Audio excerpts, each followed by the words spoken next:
Baik Mas Abraham, saya penasaran hubungan antara fisika dengan musik tadi itu gimana? Fisika sama musik? Ya tadi kan musik itu berhubungan gitu. Hubungannya nggak hanya sama cuma fisika saja mas, hubungannya sama fisika, psikologi, biologi, kimia juga ada. Hubungan sama, oke, sedikit ya saya cerita. Ya. Ketika ini, tolong mas tepuk tangan. Sedikit, tepuk tangan, tepuk. Ada tahu datangnya dari kiri gimana? Karena ada suara, sumber suara. Kan ada sumber suara, kan ada di sebelah kiri, ada di sebelah kanan, ada di belakang, bedanya gimana? Nah, itu kan kita harus tahu pemahaman fisika. Itu ada yang namanya apa? Karena bedanya di telinga sebelah kiri masuk suaranya beberapa milisecond dari kuping kanan, sehingga otak kita tahu bahwa bahwa datangnya dari sebelah kiri. Itu perlu pengetahuan fisika. Pengetahuan fisika itu nanti akan mempengaruhi pengetahuan tentang gelombang. Padahal musik hanyalah noise yang terorganisir.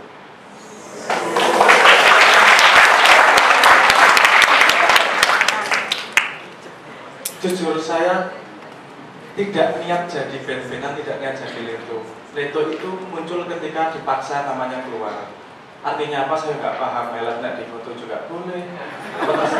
Saya memang waktu tidak niat bikin band. Waktu itu saya penasarannya begini.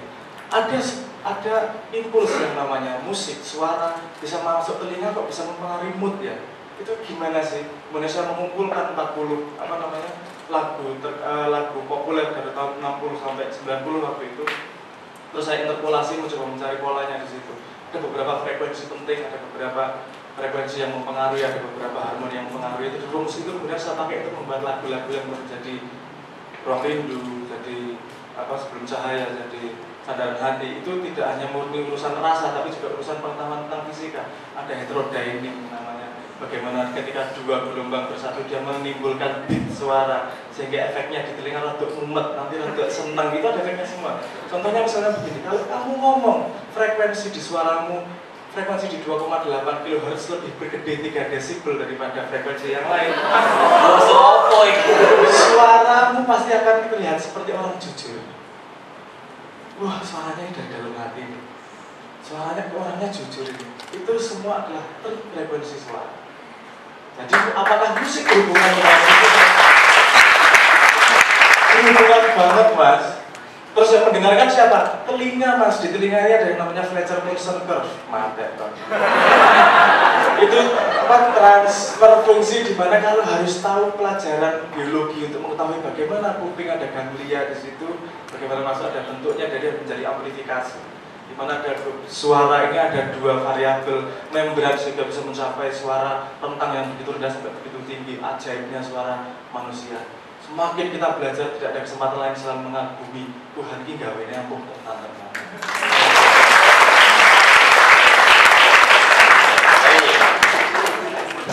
Mas. Ya, nama saya Siti Nurul Hamidah, jurusannya jurusan tujuannya adalah UGM.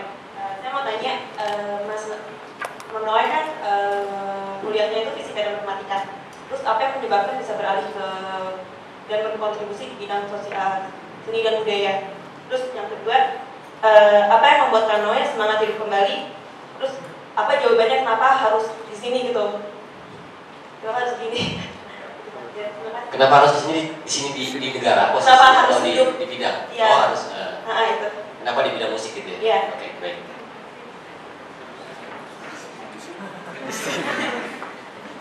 Di sini di negara Indonesia atau di sini di bidang musik? Hidup di dunia, jadi apa Oh, yang hidup di membuat? dunia. Di sini di dunia.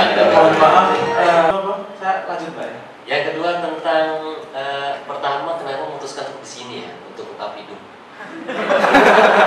Ya, benar. Oh, bukan. Jadi pertama tuh kenapa kan dari fisika dan matematika tuh Oh, bisa iya. Ke musik. Ke musik, ya. Itu pertama. Yang kedua tadi yang di sini tuh apa maksudnya? Oke. Oh, ya, kembali. Yang pertama kenapa? Karena saya tidak pernah melihat dunia seperti kotak-kotak seperti itu. Saya tidak melihat dunia adalah satu rumah 7 kamar. Ini kamar fisika, kamar matematika, kamar seni budaya. Saya memang view dunia saya tidak seperti itu. Saya melihat dunia itu seperti satu rumah 7 pintu. Kamu mau masuk lewat pintu fisika, lewat pintu matematika, ketika kamu mau masuk rumah dan menemukan hakikatnya, semuanya sama dan bersambungan. Saya bisa menyambungkan dari tai sapi sampai ke SBY juga bisa, gampang aja. Kalau kita tahu sambungannya, karena itu cuma satu ruangan aja. Matematika itu bukan ilmu hitung. Matematika itu bahasa logika yang paling bersih. Kalau di Quran itu nggak ada bidang ilmu apapun yang disebut kecuali hisab, berhitung. Kenapa dia bahasa logika yang paling bersih?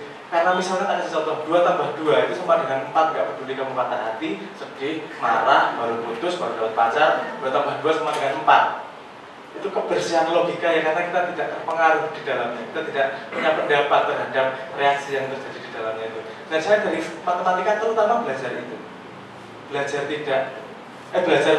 melihat data tanpa ikut serta saya, jadi observer. Itu disiplin matematis. Karena punya disiplin itu, efeknya pasti ya di budaya juga, karena saya hidup pada kebudayaan. Kalau kita percayalah, ketika Anda menggali apa saja, kalau cukup dalam, Anda pasti akan menemukan sambungan dengan ilmu lain. Oke, pakai contoh lah. Harus menggunakan kalkulator. Ini bagaimana matematika memberi pola bahwa ketika kamu mengambil ilmu apa aja, asal kamu tidak berhenti berjalan, kamu akan menemukan Tuhan. Pasti. Syaratnya jangan berhenti berjalan. Cari terus. Kamu akan nyenggol semua ilmu yang lain dan ketemu Tuhan. Di matematika itu Tuhan meletakkan polanya di matematika dengan yang disebut sebagai collapse conjecture. Salah satu pola matematika yang sangat sederhana dan belum bisa dibuktikan sampai sekarang kebenaran atau kesalahannya. Tapi ketika dihitung belum pernah ketemu kesalahannya. Kalkulator mas. Oh, kalkulator. Ya itu dia. Ini rumusnya sederhana. Ketika kamu tidak tahu sesuatu, kok aneh ya, kok tabrakan, kok nggak paham ya, tingkatkan pengetahuanmu 3 kali dan ditambahi dengan Tuhan. Kali 3 tambah 1. Ketemu yang ganjil, kali 3 tambah 1. Kalau kamu menemukan yang genap, yaitu kamu bisa menemukan persamaan dari paradok, jawaban dari paradok. Paham nggak maksud saya jawaban dari paradok? Oke, misalnya gini. Iblis itu baik atau buruk? Buruk. Malaikat itu baik atau buruk? Baik. Oke, kamu paradok baik dan buruk. Kalau saya tingkatkan pemahamannya 1 tingkat, dia akan menjawab antara baik dan buruk. Iblis yang nyuruh siapa? Malaikat yang nyuruh? Dua-duanya pengabdian. Ya. Kamu menemukan jawaban dari 2 paradok baik buruk menjadi yang namanya pengabdian. Ini mengabdi dengan berbuat buruk, mengabdi dengan berbuat baik. Misalnya gitu. Itu pertemuan 2 paradok. Pertemuan 2 paradok itu kalau orang Islam ngomongnya naik makom. Itu ketika kamu meningkat makomnya, pengetahuanmu naik, itu ketika kamu mempertemukan 2 paradoks. Nih, tanya contoh ya. Kalau ketemu ganjil, kamu tidak paham, tingkatkan pengetahuanmu 3 kali. Kali 3 tambah 1. Masukkan Tuhan. Kalau ketemu genap, temukan pertemuan paradok, berarti bagi 2. Oh ya. Sebut angka, terserah. Banyak banget itu mas, nanti hitungnya sampai besok pagi. Sampai antara 7 lah, 7. Cuma 9 banyak banget soalnya nanti. 7. Ganjil atau genap?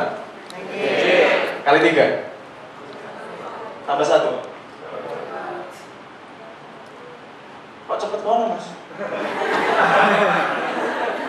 Oke, sama dengan? 2. Ini genap atau ganjil? Kalau genap gimana tadi? Bagi 2, jadi 11. Genap atau ganjil? Kali 3? Tambah 1, 34. 34, kenapa ganjil? Bagi 2, 17. 17 kenapa ganjil? 17 kali 3? 51 ya? Benar? 5 kali 3, iya benar, 51. Tambah 1, 52. Kenapa lagi? Bagi 2, 26. Kenapa lagi? Bagi 2, 13.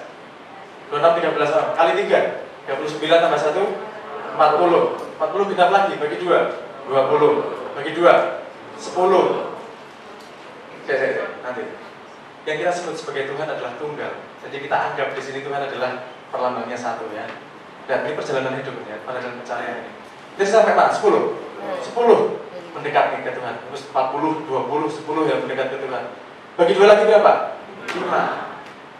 Tapi genap atau ganjil? Ganjil, kali 3, jauh lagi sama Tuhan. Kali 5 kali 3 berapa? 15 tambah 1? 16. Bagi 2? Bagi 2? Bagi 2? 1. Bagi 2 lagi? Sampai ya? Ingat 3 langkah terakhir. 4, 2, 1. Tuhan. Sebut angka yang lain. 9. Oke, 9 kali 3. Tambah 1. Hah? Genap toh? Bagi 2. Bagi 2. Tadi sebelumnya angkanya berapa? Udah ya, ketemu ya langsung sampai 21 ya. Lihat, kamu dari angka manapun, kamu akan bertemu dengan ilmu yang lain untuk menuju ke Tuhan. Mau nggak mau ilmu harus lengkap. Caranya lengkap adalah kamu belajar tanpa henti. Belajar dari apapun, karena Tuhan menyediakan ilmu dari manapun. Adanya kita bisa menyerap atau tidak. Ini pola jadi kita hanya dengan prinsip ini terus dapat guide luar biasa nih dari matematika ini. Ini namanya Collatz conjecture. Sampai sekarang belum ditemukan buktinya. Kalau orang matematika kan nggak terima, dicoba jadi. Ini pakai komputer sudah dicoba sampai 7 triliun angka yang dipilih. Itu semua balik ke satu semua. Tapi kan matematika maunya kan rumus terbukti benar atau salah. Nah, rumus pembuktian benar atau salahnya belum ketemu sampai sekarang.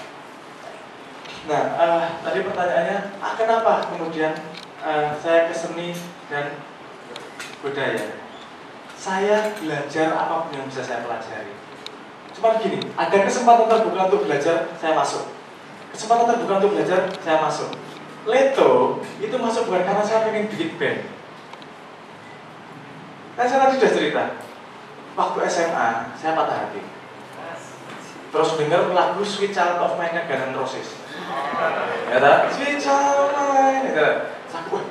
Kok berkurang gitu sedih, nanti gagah aku ya. Kok gimana ya? Kok musik bisa mempengaruhi rasa ini? Apa hubungannya ya? Saya penasaran di situ. Ketika saya kuliah, saya mencari riset tentang itu, bagaimana suara hubungannya dengan rasa dan seterusnya. Ketika saya selesai kuliah, saya maksudnya istirahat setahun. Mumet kepalanya, pusing udah matematika, fisika, sekaligus soalnya. Terus setahun lah, iseng-iseng saya bikin lagu dengan mengaplikasikan pengetahuan tentang musik, frekuensi, ya pokoknya yang saya kumpulkan itu. Saya bikin lagu.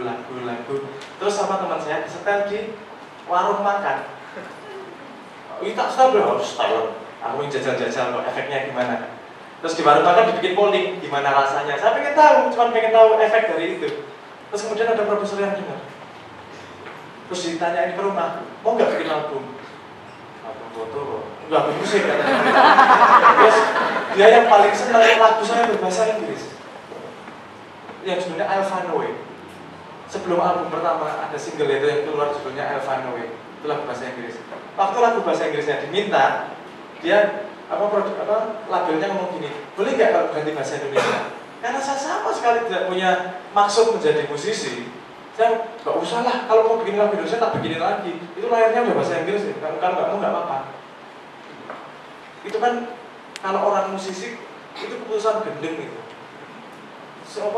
Satu hari bisa 200 lubuk CD untuk bisa masuk label, saya ditawari, karena saya tidak punya imajinasi sama sekali. Hanya saya merasa itu lahir bahasa Inggris, Tuhan udah ngeluarin bahasa Inggris, jangan diganti-ganti itu. Saya berjalan dengan prinsip itu teman-teman. Terus kemudian seminggu kemudian ditelepon, ya udah nggak apa-apa nih bahasa Inggris, ya udah akhirnya masuk. Akhirnya terus ini butuh profile band ini, nggak pernah seumur hidup saya bikin profile band. Jadi profile band lainnya tuh pernah tampil di sini anggota gini, profile bandnya itu tuh esai. Panjang lebar kayak itu diketawain gimana gini kan tuh kurang ngerti ya ke band-bandan nggak paham. Terus kemudian akhirnya bikin setelah single itu setahun kemudian kita bikin album dan keterusan sampai sekarang. Apakah saya lihat di situ? Enggak, saya menjalankan opportunity semuanya. Karena ketika kita melakukan itu saya merasa ini opportunity bisa explore untuk menemukan ilmu baru yang belum pernah saya pelajari. Kenapa itu ilmu baru? Dunia pop itu sangat asing buat saya. Saya sering ketawain orang-orang dunia pop, pang-pang segala macam itu. Ketika saya masuk itu, rambut saya dimerahin, pakai lipstick, aku aku ngalami yang tak ketawain sendiri. Itu experience luar biasa buat aku, gimana aku menertawakan diriku sendiri, menertawakan orang, yang kemudian saya menertawakan diri saya sendiri. Nah, saya berjalan berdasar experience, Pak, bukan berdasar cita-cita. Kalau saya melakukan ada kesempatan, pokoknya belajar, tak lakukan. Makanya kalau saya tahu tentang filosofi, tentang sejarah, biologi, kimia, gitu-gitu, bukan karena saya kemaruk pengen belajar, karena memang tersedia di depan mata, terus saya hanya mengikuti perjalanannya, belajar serius gitu, Pak.